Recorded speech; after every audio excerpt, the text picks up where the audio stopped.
Good afternoon, everyone. I'm Tom Calloway, a development manager at Argent, and on behalf of the BCO NextGen committee, I'd like to welcome you to our next episode of our Inspirational Leaders series. I'd like to introduce Nick Searl to my left, the Joint Managing Partner of Argent. We're going to take questions at the end of this session, but if you'd like to raise anything as we go along, please do so in the chat box, and we'll try and address as many as possible at the end of the session. So Nick, I'm going to go right back to the beginning. You qualified as an architect in 1989. What were the early years like, and how do you feel that's influenced you? Well, I'll go back a couple of years more, because the reason I became an architect in the first place was because my father was an architect, and actually the original influence was that I didn't even want to touch it. I didn't want to be an architect at all. And what actually got me excited about being involved in this whole industry was a sort of 9-month stint working on a building site where I was cutting bricks and hodding and all the rest of it.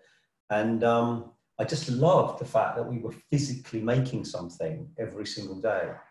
And that was so exciting to me. And I kind of came back and spoke to my dad and said, you know, I told you I'd never be an architect. Well, I don't really want to be a bricklayer all my life, so maybe I'll have a go at that. So yeah, that's how that started, and I really enjoyed it. I really enjoyed the architectural education. It's a long old haul. It's seven years. I still can't quite fathom why it's 7 years, but it is. And you know, going straight out into industry, firstly it was a bit of a shock, because after all of the fun of being at university, I was doing door and window schedules for most part of a year. And then, of course, we went straight into a major downturn. So I was made redundant 3 times in about 2 years. Final time by my own father, who there was just 4 of us in his little business at that point. And he had to make me officially redundant, which was, yeah, that strained our relationship a tiny bit, but it all worked out well in the end. So no, I mean, the start of that process could have gone a lot better, and I guess it's possibly why, you know, my professional life actually working as an architect didn't actually last that long. And so after the architectural phase, I think you went abroad. What led you to move abroad at that point? Well, the reality was we had 45% unemployment in UK architects in 1992, 93. I know this is NextGen, but there might be a few people out there from the architecture profession who remember that.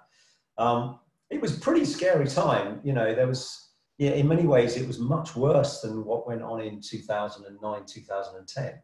A lot of architectural firms at that time dealt with just a single sector.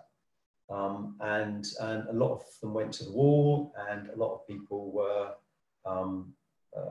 just completely out of work. So I managed to find myself a job through some contacts in Bangkok. And I went to Bangkok in 1994. I had the most incredible 5 years there, where I joined a large development company of about 500 people. And I joined as an architect, sitting in the corner, working away with my pencils, drawing towers and things. But after about 1.5 years, I became the personal assistant to the president of this company, who was a Hong Kong Chinese guy, a real character. When I arrived there in 1994, his face was on the cover of Fortune magazine Asia. And for 2.5 odd years, 3 years, where he went, I went. And it was my first introduction to, you know, development at a large scale. And, you know, there were so many exciting things that happened. Unfortunately, we then hit the Asian crisis in 1997. So my final year there was actually, it was probably the most interesting in a way, because at one point I was, you know, threatened with arrest. We had police sent to arrest me for working illegally, which wasn't true. This was just intimidation that was going on. I was riding around in a large Mercedes with the president of the company, a driver, and an ex-policeman with a gun in his holster. we had bulletproof glass all around us because there were a lot of drive-by shootings going on. So at the time, I thought I was kind of Starsky and Hutch. When I look back on it now, it's a little bit scary, and I had a new wife and a very young child at that time as well, and I had to send him home because it was getting a little bit intimidating. And in terms of the next gen, what advice would you give to the next gen if they were considering taking a career abroad or doing something outside of the United Kingdom? And do you think that that's really fed into your approach now you've come back having had that experience from working in a different culture, a different country? I would say it's one of the most formative experiences of my life on numerous levels. Apart from the fact that I went there as a single guy, and kind of my girlfriend at the time followed me about 3 months after I'd gone, and we ended up married with a child and came back together. So my life was transformed personally at that point. But I think I have always said to people coming through university in the early stages of their career that to get some overseas experience, I think will give them something both personally and professionally. I think when you go somewhere as extreme as Bangkok, and when I say extreme, I just mean the culture is very different. It also is an invasion of the senses. It's everything is very, very different. The way I've described it before is you realize that there is another version of the truth in the world, and it opens your mind to different ways of thinking about how things work, how things get done, for good and for bad. But it makes you realize that your way and the way that you've been brought up and the way that you've been trained isn't necessarily the only way to think about something. I think that in itself serves you well for the rest of your days. I think it just also opens you up culturally. It opens you up in terms of diverse thinking. So yeah, I would say, for me, it was born out of that recession. And I think it's quite often the case that at the most difficult times, when you make those decisions that you wouldn't make when everything's really, really comfortable. It's out of necessity almost. It is kind of out of necessity, yeah. And it was kind of scary. I had actually worked already in Hong Kong before that in the mid-80s, where I'd gone out there. That was another disaster, really, because I went out there when, Bangkok wasn't a disaster, but what I meant was that I went out there, it was shortly after it had been agreed that Hong Kong was going to be handed back. So I went out there with my very large A1 portfolio and got very hot and sweaty going for interviews. And nobody would employ me because they were employing all the local guys. But, so I had some experience out there before, but landing in Bangkok on your own, just starting with a company, you don't really know anybody, it's great. You grow up quick. Fast learning. So upon your return to the UK, what happened then? So I came back, and I was quite an angry young man, if I'm honest, because I didn't actually want to come back. I loved the work that I was doing. It was intense. It was fast. It was kind of crazy. And life was exciting. And I came back and I joined Bureau 4. And there may be people on here from Bureau 4. And I really enjoyed working with Bureau 4. But what I found really difficult was that there was this thing, and I probably shouldn't say this, but I will. There was this thing called work-life balance that everybody had. And everybody kept going home at 5:30 in the evening. And I was kind of like, really? Because our days didn't end till, midnight quite regularly. And that would be, working, we'd be going to see the bosses, we'd be showing them our stuff, we'd be in a restaurant talking over all these ideas, and we'd have to be back the next morning to, somehow they kind of tell you at 10 o'clock one night, what was wrong with it, and expect to see you at 8:30 the following morning with a new idea. So you kind of went home and you kind of carried on thinking about it. And I actually found my reintroduction to London quite hard because it didn't have that intensity. But it took a while. It actually took me longer to settle back into London than it had done to settle into Bangkok, actually. So I joined Bureau 4, and I did really, really enjoy it. And I started, I could have gone back to being an architect when I came back. I took a very conscious decision to stay more on that management side of things. And it gave me a completely new set of skills, which I learned during that period. And it was while I was working for them and I was working on some big projects on the Aldwych for Chelsfield and some others down on the South Bank. And Chelsfield approached me and asked me if I'd come and join them in late 2000, I think it was. So it was, 20 years ago that I got my first taste of being a client, if you like, which was kind of a weird moment. And obviously Chelsfield is a big name with influential people there. Who would you say has really shaped you, and what have you taken from them during that time? Yeah, I mean that's Eric Lai was the president in Bangkok of the company, and he had incredible energy, and he had this habit of having meetings with people, which I'd be sitting in, and pretty much whatever they asked, he'd say yes, and then I was left to kind of clear up the mess. And so he was inspirational in a way, but I also saw some incredible dangers of the way that he behaved in those situations, and it actually came to pass that it didn't serve them well when the crisis hit. When I was at Chelsfield, Elliot Bernard and Nigel Hugel were the two main characters there, and I learned a lot from both of them actually, but particularly Nigel. Actually, Nigel's an incredibly intelligent man. He taught me humility, actually, in one sense. I remember having being in charge of a big project down at Paddington Basin with Marks and Spencer's as a tenant, and we went for a meeting, and we were having a bit of an argument over something, and I knew I was right. And I was right. And I decided to tell the very, very senior people in Marks and Spencer's that I was right. And when we came out, Nigel turned to me in the middle of the street, and he put a hand on either of my shoulders and then slapped my cheeks and said, "Easy, Tiger. Just because you're right doesn't mean you're right." And he taught me about how to build relationships. He taught me about how to negotiate our way through difficult situations, and not just to kind of blunder my way in because I was technically in the right.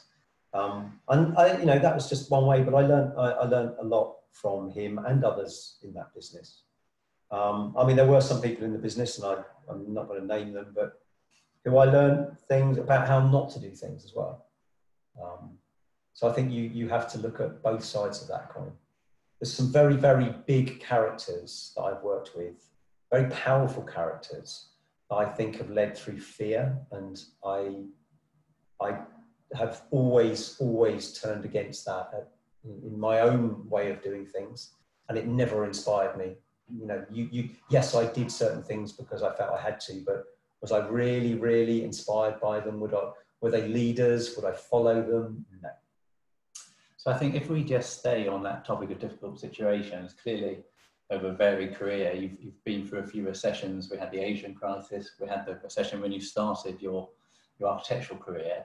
It would be interesting to know what learning you've taken from that, and also how you see the current situation we find ourselves in with the pandemic, and how your approach to that has been, drawing on the lifeline of going through the rest of those.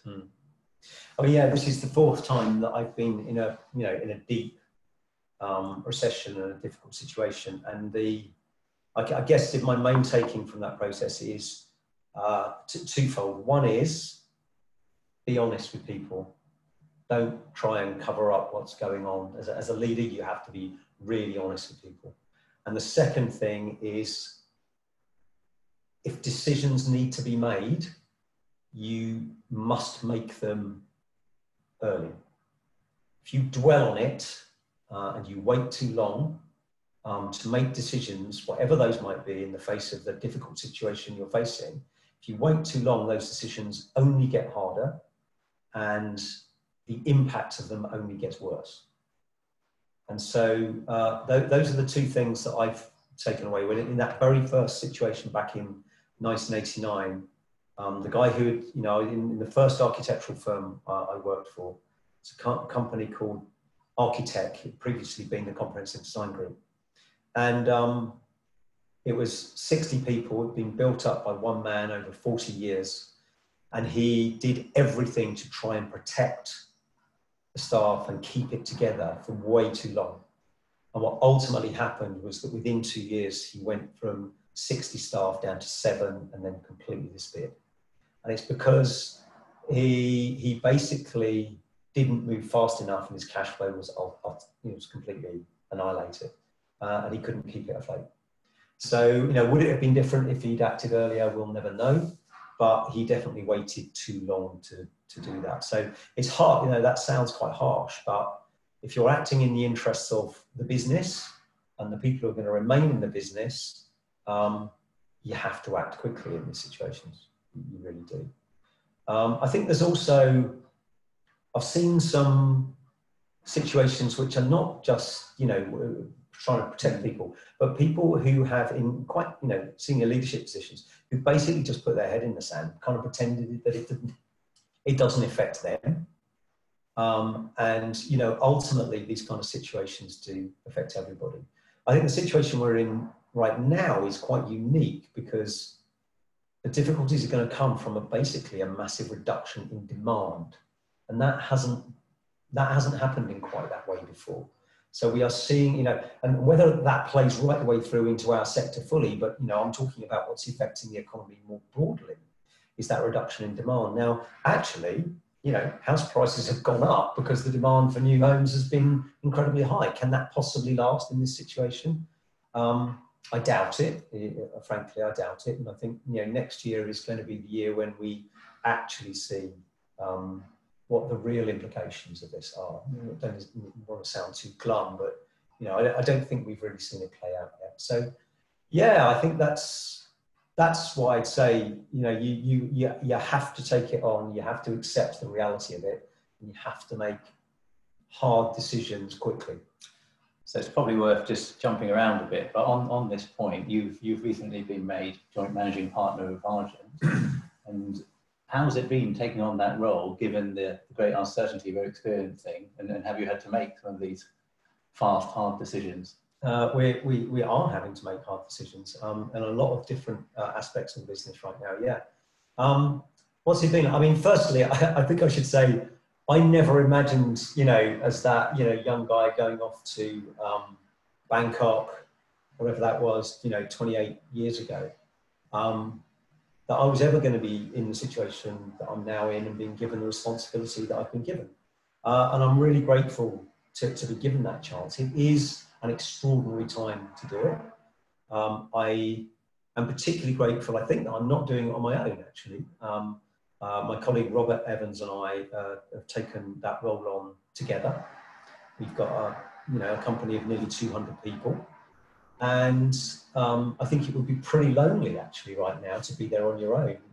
I think we both take great comfort in the fact that we can go and sit together and discuss some of the things that are happening. But no, I mean, looking, standing back from it, regardless of this situation, it's not a privilege to be given the role to lead Argent.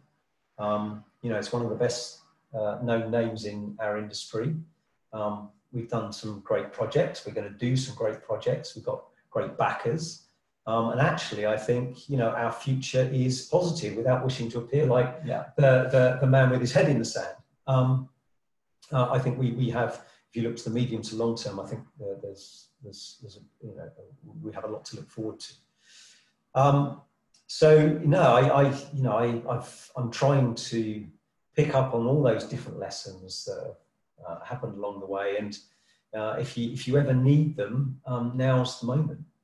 I think the other thing is, it doesn't matter how far you go in business, you always need to have humility. You always have to be prepared to ask others their views on things. Yes, you've got to be able to make the ultimate decisions, but it's not weakness to go and canvass other views. It's not weakness to go and seek mentoring from others who've been through these kinds of situations. And it's definitely not weakness to listen to your staff and listen to what they're saying to you. Because quite often, funnily enough, they'll know more than you do. So, you know, we're trying to do an awful lot of listening at the moment. Ultimately, then you do have to take a decision. You have to take that information, you have to make judgments, and you have to make decisions. And right or wrong, you make them. So it's kind of exciting and a little bit scary at times, but you know, that's okay. Great. And just to close the circle, how did you actually make the leap to Argent in the beginning? How did I make the leap to Argent? Well, I was working on Paddington Basin. And I'd really enjoyed it. I'd been, you know, working on it for 5 or 6 years. There's a picture behind my head, actually, which was painted by Michelle Messessian. And I don't know if you've seen the building down at Paddington Basin with the big red shard there. Well, the picture behind me was a concept painting that Michelle did before we even got round to the proper designs for the whole thing. So I worked on that for quite a long time, and it kind of came to a natural conclusion for me. And like all good job interviews, it was in 2 stages. The first part was I met David Partridge on a dance floor at Mipim, as you do, in 2000, and I think it was March 2007. And that ended up with me having an interview in a broom cupboard with Roger Madeline, and I'm not joking, it was in a broom cupboard because Roger had forgotten that we were doing it. And so he turned up on his bike. There were no rooms, so he got the key to the broom cupboard in one of the old buildings at King's Cross. There was 1 light bulb above our heads. He cleared everything out. He got 2 chairs, shut the door, and we sat there for 2 hours. And we had a great chat. And going back to your earlier question about, you know, inspirational leaders, I think Roger, for me, defined inspirational leader. He was a truly inspiring, motivating, caring, empathetic human being. But I think so many of us who were around in Argent in those days were heavily influenced by.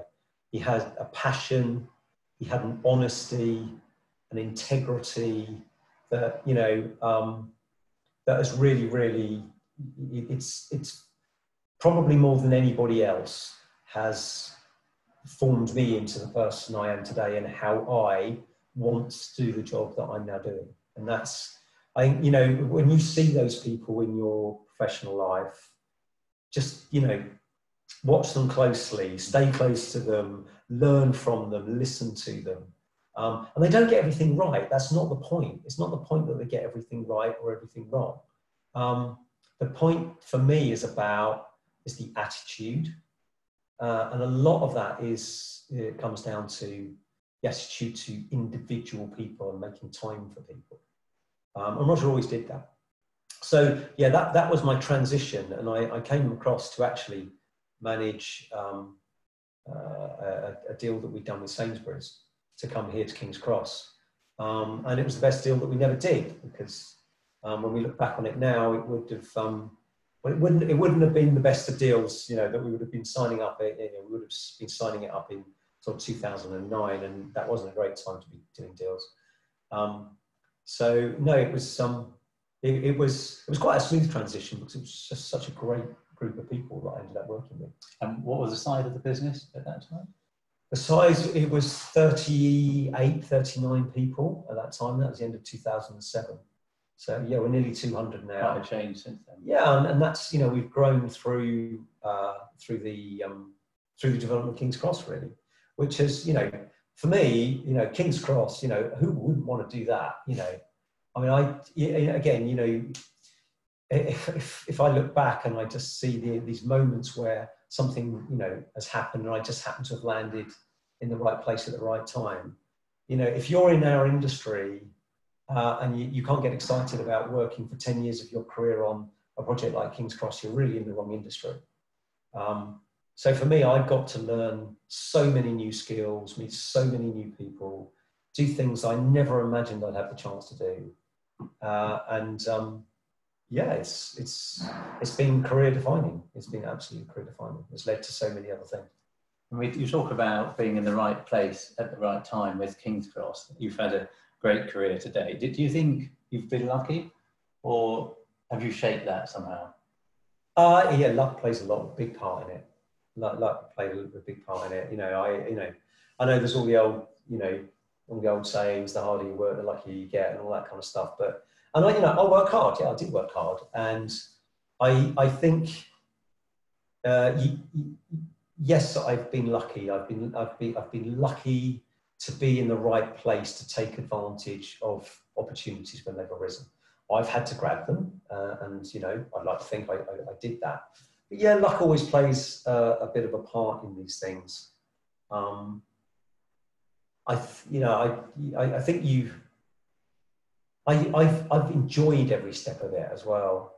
I'm not quite sure what that's got to do with luck, but it feels like that my passion for some of this sort of plays into why maybe I've got myself into the situations that I've got to, because I really do genuinely enjoy going to work, always have.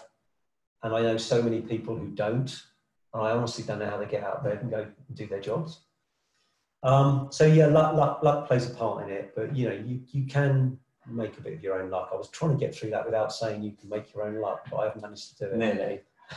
While we're talking about things you're passionate about, I know you're heavily involved in Club Peloton. Yeah.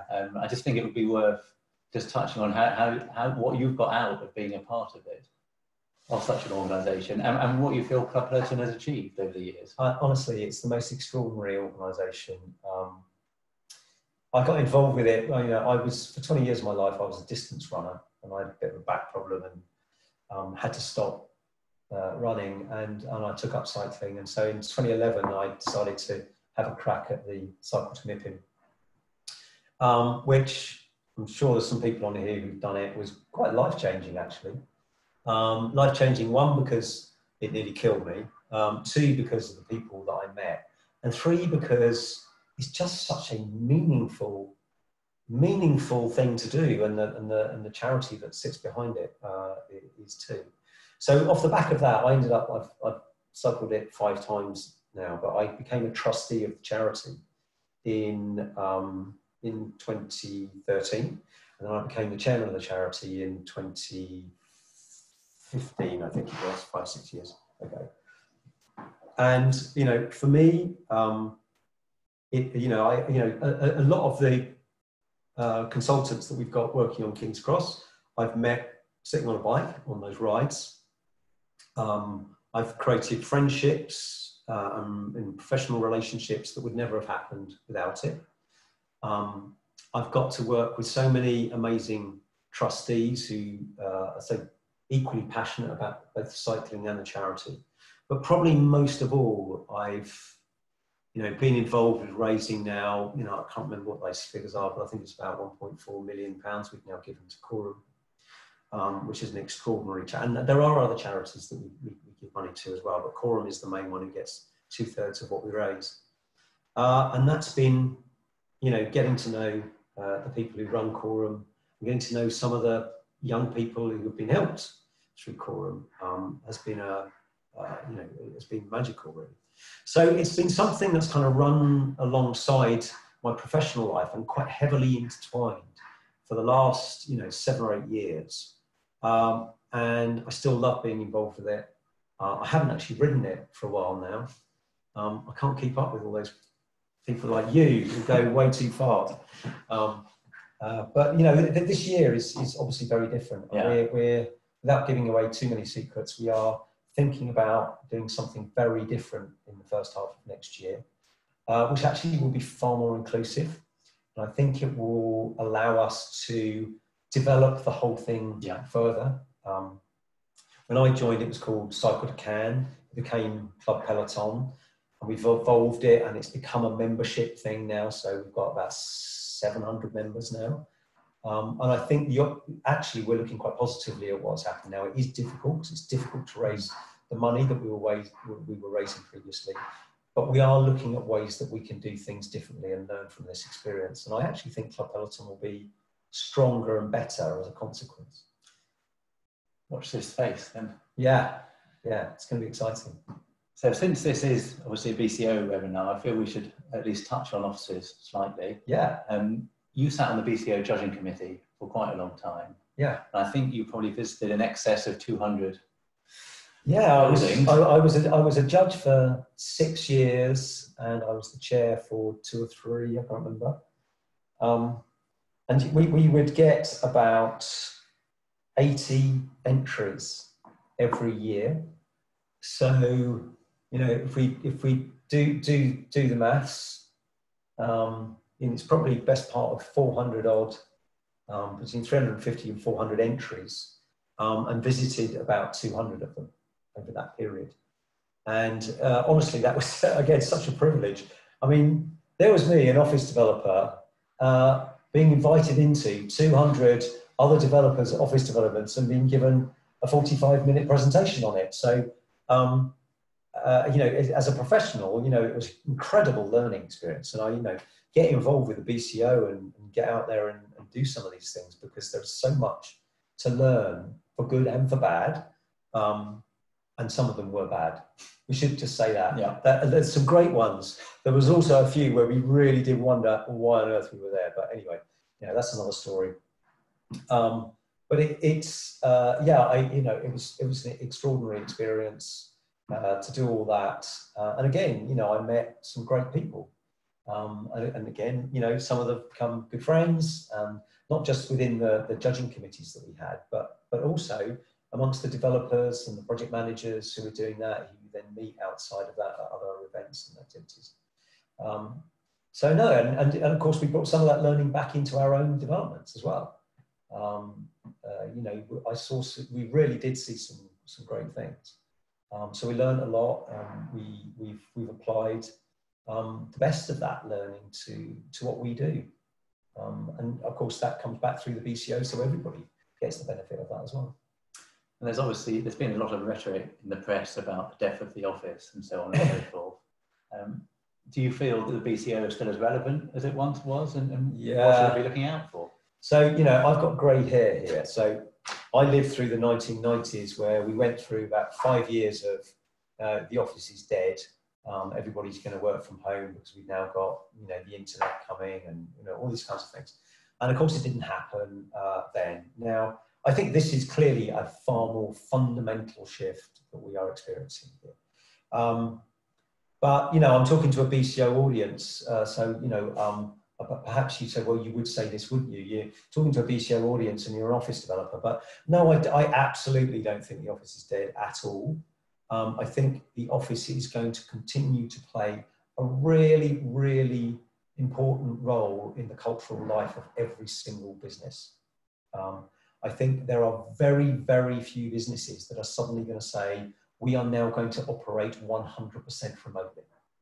And I do, you know, I wonder what the nature of those businesses are that can do that. And I wonder how many of those that decide to do that will continue to flourish and be successful. I think the nature of the office is going to, you know, the purpose of our office is going to shift and change. But I don't think it's going to die. I've talked to a lot of different organisations over the last few months, and I'm hearing that message from all of them. We will use our space differently. A lot of them are saying we will not use it in such a dense way, but we're probably going to need, you know, some of them will need just as much space because they're going to use it for other things. So no, I don't see the death of the office at all. I think it will always be that place which embodies, excuse me, the culture of a business, the place where people come together, the place where, excuse me,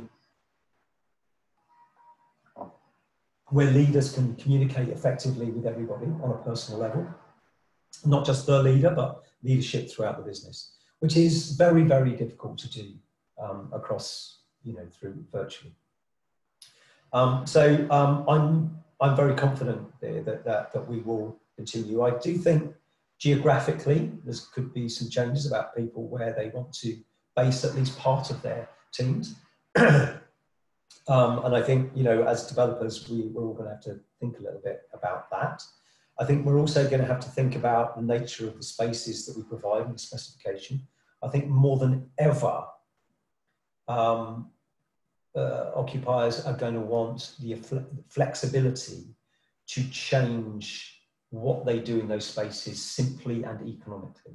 And in many ways, we are the provider of, if I put it in theatrical terms, we think about, the theatre, the stage set and the props.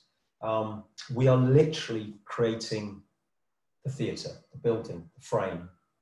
And they need to be able to, not just, as has been the case in the past, to be able to change the props on a day-to-day basis. They need to be able to actually change the stage sets quite easily as well.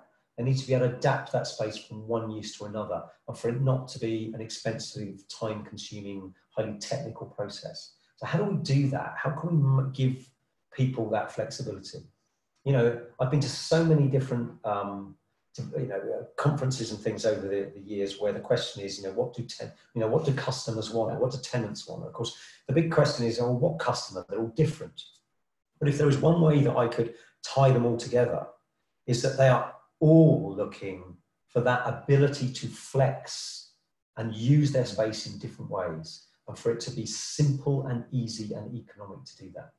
And I think through the design of our buildings, the specification of the buildings, the way we service buildings, that is what we should be trying to do to respond to the needs of our customers. And how we structure leases.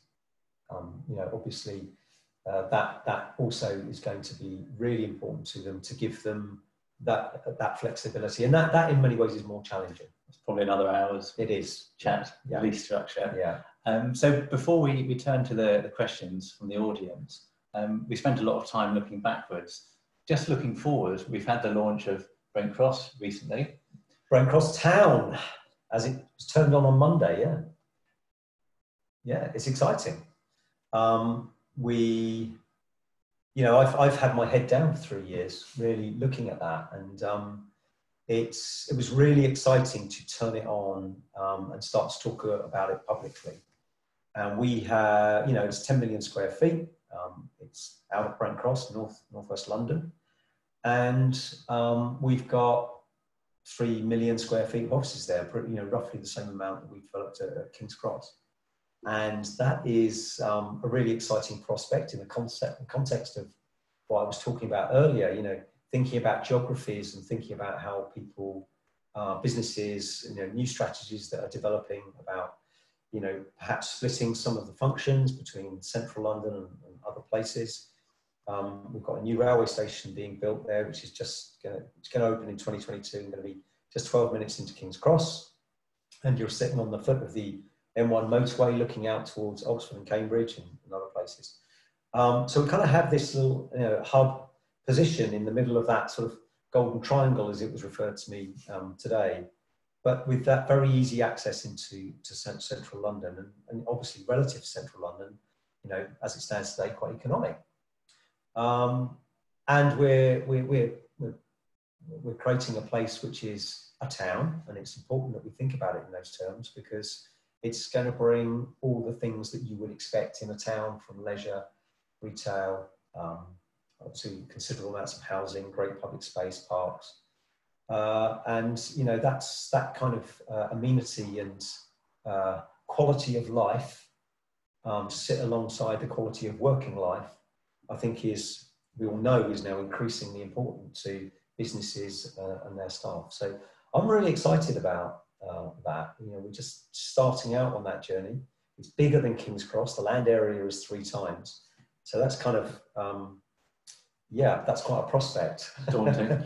It is, but it's exciting. And, I said that King's Cross was career defining. Well, being given the chance to define what a new town in London looks like, that's a pretty big ask as well. And it's great fun.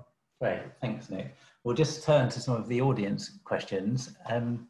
First one is, the trading environment of the early 90s resonates with perhaps the current climate. It seemed at that time that the Far East was the place to be then. Is it the place to be now? Well, I was actually in Bangkok in just before lockdown in December last year. I think so much has changed since that point. I mean, what is normally the case is that there's always somewhere in the world where things are good. And the great thing about our business is that, and our skill sets, is they're quite transferable. They can transfer from one place to another quite easily. I think at the moment, it's the difference here is that this is happening to the whole world at once. And that's quite a scary prospect actually, because, it's not so easy just to up sticks and say, okay, well, it's not so good here, but, I'll go to the Middle East or I'll go to Asia, which, for the last 40 to 50 years, that's been the outlet. We've always been able to go, whether it be to the US or to the Middle East or over to Asia and find that things are going on. Now, I'm not doom and gloom about this at all, because, I think, a vaccine is going to be found in the next 6 to 12 months. And some parts of the world are going to come out of this quicker and better than others. And, we're not going to stop. We're not going to, the ability to move around the world is not going to stop. So I think there are going to be opportunities. I think they're clearly not there right now. But I think, yeah, I mean, if you want to go somewhere, if you get that opportunity to go to the Far East, almost anywhere in the Far East, I'd say go. It's just the most extraordinary cultural, business and personal experience you'll ever have. So what do you think the UK market can learn from the Asian market? And do you think there's a difference between a developed market and a developing market in terms of approach or ambition? Wow. That's a good question. Look, when you're in, working in a developing market, or as I did previously over there, it was very, very fast. And if you happen to catch it at the right moment, it is extraordinarily exciting. And if you happen to be there in the years where those things are going on, and there's very steep growth curves and things, you will get to do things and experience things that you wouldn't get to experience and do in a stable market. When you're in a developed situation, in terms of career progression, all those kind of things tend to be generally quite steady state. And so, what we're used to here is you kind of go through the process. It's quite hard to kind of leapfrog. But actually, when you're in a growth market, you can. And that's the experience I had. So was I lucky to be there at those moments? Yeah, I probably was. Because at the age of 30, I was put in charge of extraordinary projects and put into situations which, if I'd been in the UK in equally good times, I'd never have got into those situations, because I would have been in a queue of all the other people. So, working in a developing market is very exciting, but it's also far more fragile. So there is a huge downside to that. And that's when it goes wrong, it goes properly wrong very, very fast and very, very harshly. And, my worst experience was definitely 6 months in Bangkok, where I saw an entire new middle class of people put out of work inside a few months. They had 107 finance houses, which are kind of like building societies, stroke banks. The government closed down 98 of them on one day and physically sent in the army to lock the doors and get everybody out to stop the trading that was going on, which was actually making the situation worse. So that's the downside of being in a developing situation like that, which is a lot less mature and isn't underpinned with the strength that is required to get through a difficult period like that. I'm not sure if that answered the question, but I think so, or close. Where do you think your career is going to take you going forward? Oh, there's a good question. Oh, obviously, just gentle retirement, laying somewhere and going out on bike rides. No, not at all. I love what I do, and I've just started doing this next stage of my career, and I'm very, very focused on doing that. We are, we have our business Argent Related now, which sits alongside Argent. It's Argent Related that's doing Brent Cross and Tottenham and other things. And that will be the future of our business. We've got great partners from New York who are supporting that process and getting very involved with that process as well. And I think as a business, we now have, one of the best platforms through our track record, through the projects that we've got, through the people, particularly from a financial background, in terms of pension funds and others who've supported us today, who want to continue to work with us in the future. We've got one of the best platforms of anyone, I think. We're privately owned, so we can afford to take a long-term view. We're not driven by, the requirement for, annual shareholder returns. And that puts us in quite a unique position. So, my horizon is continuing to work with Argent and Argent Related right now. Beyond that, well, who knows when and who knows where. But one of these days, they'll just chuck me out the door and then I won't have to worry about it anymore. King's Cross was thriving before the pandemic. How do you think the future of King's Cross will be different in a post-pandemic, in a post-COVID world? Yeah. Well, the interesting thing has been, so, let's be very open about what the situation's been here. We've had only probably about 20% of the workforce has actually come back into the offices. Our restaurants have done extraordinarily well since lockdown was lifted. So if you've been trying to book a restaurant at King's Cross all over the summer, you would have been in a queue, both physically and online. And the public spaces have attracted a lot of people. It's open, people feel safe. So we've actually it has felt vibrant. The retail is much, much tougher. People are not spending money in the same way as they were. We've been very supportive to retailers and to restaurateurs, and we will continue to be so. It's in our interest to do that. I think long term, King's Cross is going to be just fine. And by long term, I mean, in 12 to 24 months, hopefully when we do have a vaccine and people do feel confident to come back, there will be changes. There will absolutely definitely be changes. Will we see some changes to, some of our office tenants? Maybe, I don't know. Will we see some changes to some of our retailers? I think it would be quite extraordinary if we didn't, given the situation and the very difficult situation that some of them find themselves in, regardless of the support that we're giving them on rents and things. Will we change the way that we manage the place? Not dramatically. I think we're learning quite a lot about the programming of events and activities and how they can be done in safe ways in the context of what's going on. But no, I think, King's Cross was underpinned by a manifesto about, being a human city, for anybody who's read Principles for a Human City that was written all those years ago. And actually, when you read back through that, those principles are actually serving it really, really well during this difficult period. And I think that's why people are still attracted to it and still coming to it.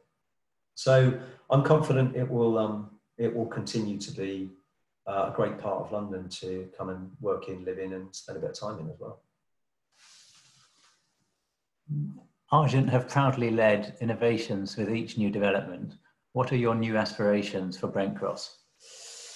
So we have actually come out very, very powerfully on Brent Cross in terms of we've made 4 pledges. Quite simply, we have made 4 promises to ourselves and the communities about what we will do there. The first one is around sport, play, participation. We have a 44-acre playing field in the centre of the Brent Cross master plan.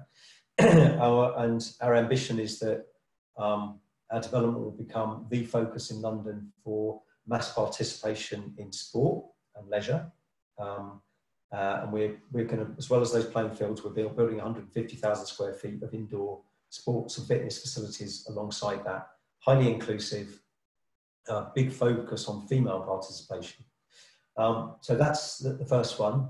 The second one is that we are going to We've actually created, working with Bureau Happold and University of Manchester, a flourishing index, I hear you ask. And what we're doing is we're trying to actually set a benchmark now that we can measure ourselves against in terms of how we improve the lives of the communities, both that exist there now and that will come to exist there. And we're everything from air quality to how many people use parks, and kind of just a whole series of things that will be built up between those two things in between. So, you know, we're looking at how do we create, we're looking to measure ourselves on how we create a place that is really meaningful to people and improves the quality of their lives. The third thing is that we're making a commitment to net zero carbon. And that is clearly very, very challenging when you're building a large development like this. But we're looking at, I won't go into detail on it now, but we're looking at how do we deal with that in terms of operation. And that's working on, you know, site-wide scale, working with Vattenfall, who are a big energy services provider from Northern Europe. We're looking at embodied carbon. We're looking at timber and construction in particular, and modular construction. And we're looking at circular economy principles. How do we reduce waste? And then a whole series of other things. There will, in order to get to net zero, there will be an element of offsetting that's required for that. And we're quite open about that, and we will do that. But we've set that bar very high, knowing that technologies are going to change, and, you know, just understanding is going to change over the probably 20-year period that this is going to be developed. So, you know, the biggest opportunity is to be open to evolving and changing and developing as things change along the way. And finally, it's about connection. We're building a new Thameslink railway station. So we're getting that new connection to London. But actually what's more important there is the development is kind of locked in by transport networks, by roads and rail. And at the moment, you don't get local communities coming to that space, particularly that big green space, because frankly, for kids to make that journey is not safe. And it's quite an unpleasant journey. So we're looking at how do we make local connections, pedestrian connections, cycling connections, and to some degree, you know, just making it easier for some local people who will still need to move by car. We're trying to do car clubs, electric car clubs and things like that. So we're trying to look at not just how do we make connections, get connections out, you know, from a business perspective to central London and beyond, but how do we get local communities connected into this? So that it's not just the people who move there or people who live immediately next to it that benefit, but actually a much, much wider group of people who live maybe, you know, within a 1 to 2 mile radius. And then you start to really have an impact on people's lives. And it's a very diverse demographic that lives around there culturally and socially as well. So yeah, trying to have, you know, the maximum social impact that you can, and again, measure that. So yeah, we're making some really, really major commitments as we take that on. A lot, you know, we've learned from King's Cross, but we're trying to take it on to a whole nother level. I think that's it for the questions. So I'd just like to say thank you, Nick, for taking the time, and thank you to the audience.